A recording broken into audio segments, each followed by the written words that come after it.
মুখ্যমন্ত্ৰী ডাঙৰীয়া দুদিন পিছে পিছে মিয়াৰ পিছফালে লাগি থকা দেখা যায়। মিয়া কোন?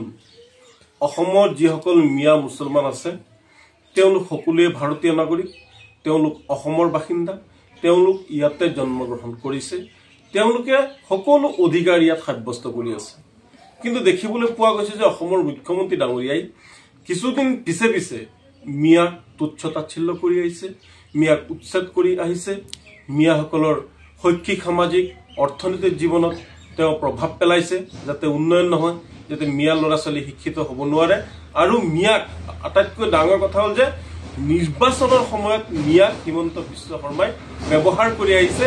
আৰু নিৰ্বাচন যেতিয়া পাৰ হৈ যায়, নিৰ্বাচন পাৰ হোৱাৰ পিছে পিছে হিমন্ত বিশ্ব শৰ্মা এণ্ড কোম্পানীয়ে মিয়াৰ পিছফালে লাগি আবুল তাবুল বকে, মিয়াক গালি পাৰে, মিয়াক উচ্ছেদ কৰে।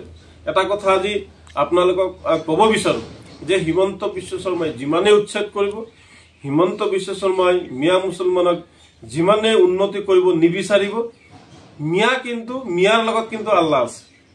মিয়াৰ লগত আল্লাহ আছে, যাৰ কাৰণে মিয়াৰ ল'ৰা ছোৱালী এতিয়া আকাশত উৰাজাহাজ চলাব, মিয়াৰ ল'ৰা ছোৱালী এতিয়া নাছাৰ বিজ্ঞানী হ'ব, মিয়াৰ ল'ৰা ছোৱালী এতিয়া ডাঙৰ ডাঙৰ ডক্টৰ হ'ব, ইঞ্জিনিয়াৰ হ'ব।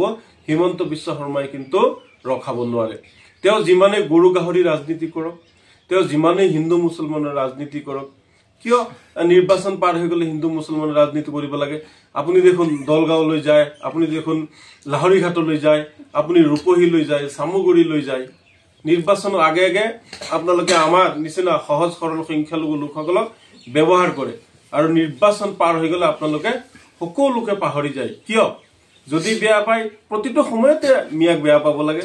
নিৰ্বাচনৰ সময়ত মিয়াসকল হৈ যায় আপোনাৰ কাৰণে ওৰাঙৰ ৰসগোল্লা, আৰু নিৰ্বাচন পাৰ হৈ গ'লে তেওঁলোক হৈ যায় আপোনাৰ কাৰণে ভোট জলকীয়া। ইমানেই জ্বলা পায় আপুনি মিয়াসকলক।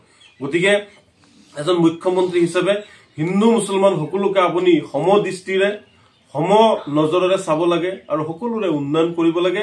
একে ৰাজ্যৰ নাগৰিক কাকো মাহীয়াৰ চকুৰে চাব নালাগে, সকলোৰে সমদৃষ্টিৰে চোৱাৰ বাবে আপোনাক নেমচুৰ ফালৰ পৰা আমি দাবী জনাইছো।